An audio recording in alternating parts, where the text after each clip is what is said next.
오늘 말씀은 느헤미야 12장 1절로 26절의 말씀입니다. 함께 읽습니다. 스알디엘의 아들 스룹바벨과 예수아와 함께 돌아온 제사장들과 레위 사람들은 이러하니라. 제사장들은 스라야와 예레미야와 에스라와 아마랴와 말룩과 핫도스와 스가냐와 르훔과 무레못과 이또와 긴느도이와 아비야와 미야민과 마아디아와 빌가와 스마야와 요야립과 여다야와 살로와 아목과 힐기야와 여다야니 이상은 예수와 때에 제사장들과 그들의 형제의 지도자들이었느니라. 레위 사람들은 예수아와 빈누이와 간미엘과 세레베아와 유다와 마따냐니 이 마따냐는 그의 형제와 함께 찬송하는 일을 맡았고 또 그들의 형제 박부갸와 운노는 직무를 따라 그들의 맞은편에 있으며 예수아는 요야김을 낳고 요야김은 엘리야십을 낳고 엘리야십은 요야다를 낳고 요야다는 요나단을 낳고 요나단은 야뚜아를 낳았느니라. 요야김 때에 제사장 족장 된 자는 스라야 족속에는 무라야요 예레미야 족속에는 하나냐요 에스라 족속에는 무술람이요 아마랴 족속에는 여호하나니요 말루기 족속에는 요나단이요 스바냐 족속에는 요셉이요 하림 족속에는 아드나요 무라요 족속에는 헬게요 이또 족속에는 스가랴요 긴느돈 족속에는 무술람이요 아비야 족속에는 시그리요 미냐민 곧 모아디아 족속에는 빌데요 빌가 족속에는 삼무아요 스마야 족속에는 여호나단이요 요야립 족속에는 마뜨네요 여다야 족속에는 우시요 살레 족속에는 갈레요 아목 족속에는 에벨이요 힐기야 족속에는 하사랴요 여다야 족속에는 느다넬이었느니라. 엘리야십과 요야다와 요하난과 야뚜아 때에 레위 사람의 족장이 모두 책에 기록되었고 바사왕 다리오 때에 제사장도 책에 기록되었고 레위 자손의 족장들은 엘리야십의 아들 요하난 때까지 역대 지략에 기록되었으며 레위 족속의 지도자들은 하사랴와 세레랴와 간미엘의 아들 예수아라. 그들은 그들의 형제의 맞은편에 있어 하나님의 사람 다윗의 명령대로 순서를 따라 주를 찬양하며 감사하고 마따냐와 박부갸와 오바댜와 무술람과 달몬과 악굽은 다 문지기로서 순서대로 문안의 곳간을 파수하였나니 이상의 모든 사람들은 요사닥의 손자 예수아의 아들 요야김과 총독 느헤미야와 제사장 겸 학사 에스라 때에 있었느니라. 하나님의 기록이란 제목으로 말씀 증거합니다. 오늘 말씀은 묵묵히 자기 자리, 믿음의 자리를 지켰던 사람들의 명단입니다. 그래서 스룹바벨과 대제사장 예수아, 여호수아 시대부터 느헤미야 시대까지 제사장들과 레위 사람들의 이름이 길게 기록되어 있습니다. 곧 포로기 1차 귀환 이후 약 100년이라는 시간 동안 여러 세대에 걸쳐 하나님의 일을 감당했던 사람들의 명단이 오늘 본문인 거예요. 이에 우리에게는 이 기록이 낯설고 지루하게 느껴질 수 있을 거예요. 하지만 이 명단이 주는 메시지는 분명합니다. 곧 하나님께서는 하나님 나라를 위해 헌신하는 사람들을 결코 잊지 않으신다는 거죠. 세상은 그들을 기억하지 못할지라도 하나님께서는 그들 이름을 생명책에 기록하시고 영원히 기억하십니다. 사실 이 지면에 기록된 사람들은 세상의 기준으로는 평범한 사람들이었을지도 모릅니다. 화려한 업적을 남기거나 역사의 전면에 나선 영웅들은 아니죠. 하지만 그들은 모두 하나님 앞에서 자기에게 주어진 직무를 성실히 감당했고 그 헌신을 하나님께서 아시고 이렇게 성경에 영원히 기록하신 거예요.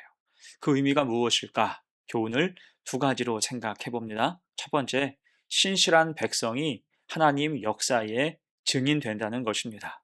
스룹바벨과 예수아가 포로된 백성들을 이끌고 예루살렘으로 돌아온 것은 단순한 역사적 사건이 아니었습니다. 이것은 하나님께서 이사야와 예레미야 선지자를 통해서 미리 말씀하셨던 약속의 성취였죠. 70년이라는 긴 포로 생활 동안에도 하나님께서는 그 백성을 잊지 않으셨고 제사장과 레위 사람의 계보를 온전히 보존하신 겁니다. 생각해 보십시오. 바벨론 포로 기간 동안 성전도 없고 제사도 드릴 수 없는 상황에서 제사장 가문을 유지한다는 것이 얼마나 어려운 일이었을까요? 그들의 정체성과 소망이 다 무너질 수 있는 상황이었습니다. 하지만 하나님께서는 그들의 족보를 지키시고 다시 예루살렘으로 돌아와서 성전에서 섬길 수 있도록 믿음을 온전히 보존하셨어요. 이것은 인간의 노력만으로는 불가능한 하나님의 섭리라 할 수 있을 거예요.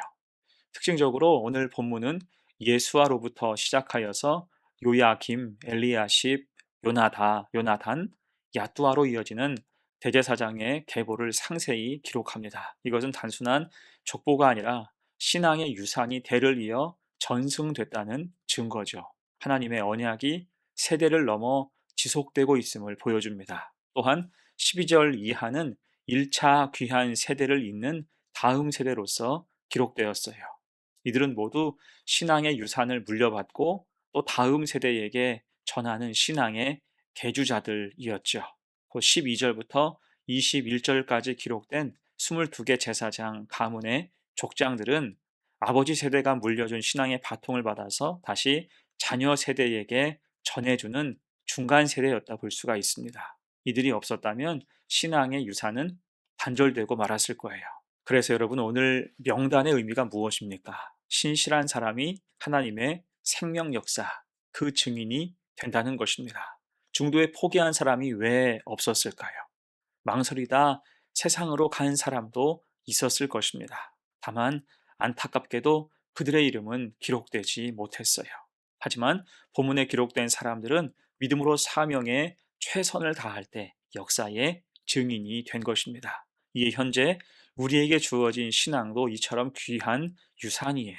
성도는 이 믿음의 유산을 삶으로 지킬 뿐 아니라 사명감을 품고 다음 세대에게도 온전히 전해야 하는 것입니다. 힘들고 어려워도 이 일에 최선 다해 감당할 때 우리도 하나님의 생명 역사, 그 증인이 될 수가 있을 거예요. 그렇게 하나님 역사의 한 페이지가 되어 살아갈 수 있는 복된 성도가 되시기를 간절히 축원합니다. 아멘. 두 번째, 기록의 의미 두 번째는 어려운 시대일수록 그 자리를 지켜야 한다는 것입니다. 사실 포로기를 지나서 다시 예루살렘으로 돌아온 사람들은 빠른 회복과 부흥을 기대했어요. 그들은 모두 페르시아의 풍요로움을 뒤로하고 하나님의 약속만을 믿고 폐허가 된 고향으로 돌아왔기 때문입니다. 아마도 그들의 마음속에는 영광스러웠던 솔로몬 성전의 모습, 다윗 왕국의 번영이 그려져 있었을 거예요. 하지만 현실은 너무 달랐죠. 반대자들의 끊임없는 공격과 어려움 속에서 성전과 성벽을 재건하는 일은 쉽지 않았습니다. 방해와 음모가 많았죠. 경제적으로도 어려웠고 가뭄과 흉년으로 고통받았습니다. 이런 상황에서 자기 자리를 지킨다는 것은 엄청난 헌신이 요구되는 일이었어요. 이때 공동체는 자칫 흔들리고 흩어질 수도 있었습니다. 하지만 믿음으로 또 예배와 헌신으로 중심을 잡는 고마운 사람들이 있었어요. 그런 사람들을 오늘 본문은 기록하고 있고 그들이 했던 일들이 짧지만 강렬하게 언급되어 있습니다. 이를테면 예배 가운데 찬양하는 사람들이 있었죠. 8절을 보면 마따냐가 그의 형제들과 함께 찬송하는 일을 맡았고 9절에서는 박부기야와 운노가 직무를 따라 맞은편에 서서 화답했다라고 말씀합니다. 곧 그들은 24절에서 언급하는 것처럼 다윗 왕이 명령했던 대로 질서 있게 찬양을 드렸어요. 그 상황이 어렵다고 해서 예배를 소홀히 하거나 형식을 무너뜨리지 않았다는 거죠. 오히려 더욱 정성을 다해서 하나님께 찬양과 감사가 가득한 예배를 올려드릴 때 공동체는 굳건해진 것입니다. 자, 또한 성전의 문과 곳간을 파수하는 일도 감당했죠. 치안, 믿음의 치안을 유지하는 거예요. 아마도 문지기들은 순서를 따라서 맡은 곳을 지켰고 전통대로라면 그들은 성전 주위에 거하며 밤낮으로 성전을 지켰을 거예요. 여러분, 사람은 무엇을 지키느냐에 따라서 그 중심이 다 드러납니다. 돈과 어떤 이익만 지키려고 한다면 그 속에는 그것들이 중심을 이루고 있는 거예요. 대신 성전과 믿음, 거룩한 것을 먼저 지키려 한다면 그 중심에는 믿음이 견고하게 서 있다고 할 수 있습니다. 그렇게 헌신자들이 믿음으로 성전과 예배를 지킬 때 어려운 상황 속에서도 공동체는 흩어지지 않게 된 것입니다. 곧 하나님 나라는 이처럼 지속적인 충성과 헌신 위에 세워지는 거죠. 일시적인 열정이 아니라 작은 일이라도 성실하게 감당하는 자들을 통해서 공동체는 견고해집니다. 예수님께서도 마태복음 25장 21절에서 잘하였도다 착하고 충성된 종아 내가 적은 일에 충성하였음에 내가 많은 것을 내게 맡기리니라고 말씀하셨죠. 곧 하나님께서는 큰 일을 하는 사람만이 아니라 작은 일에도 충성하는 사람을 귀하게 여기심을 기억해야 할 것입니다. 그리고 우리도 기꺼이 그렇게 살아가야 할 거예요. 그와 같은 마음으로 어려운 시대, 힘겨운 상황이라 할지라도 최선 다해 믿음의 자리를 지킬 때 그 믿음으로 하나님의 도구되어 인정과 축복을 받는 복된 성도가 되시기를 간절히 축원합니다. 아멘. 이제 말씀을 마무리하면서 오늘 본문에 기록된 수많은 이름은 우리에게 대부분 낯선 인물들입니다. 하지만 이것은 하나님께서 믿음으로 산 사람들, 애쓰고 헌신한 사람들을 기억하신 기록이죠.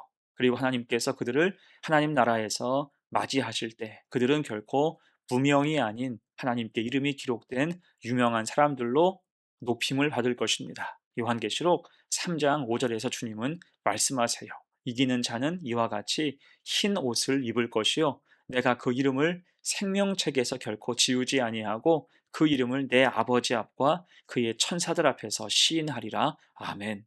주님께서는 자신과 동행하며 헌신하는 이들을 잊지 않으십니다. 이 땅에서는 우리 이름을 알아주지 않고 우리의 헌신과 수고가 인정받지 못할 수 있지만 하늘 아버지께서는 우리의 이름을 우리가 한 일을 모두 알고 계시다는 거예요.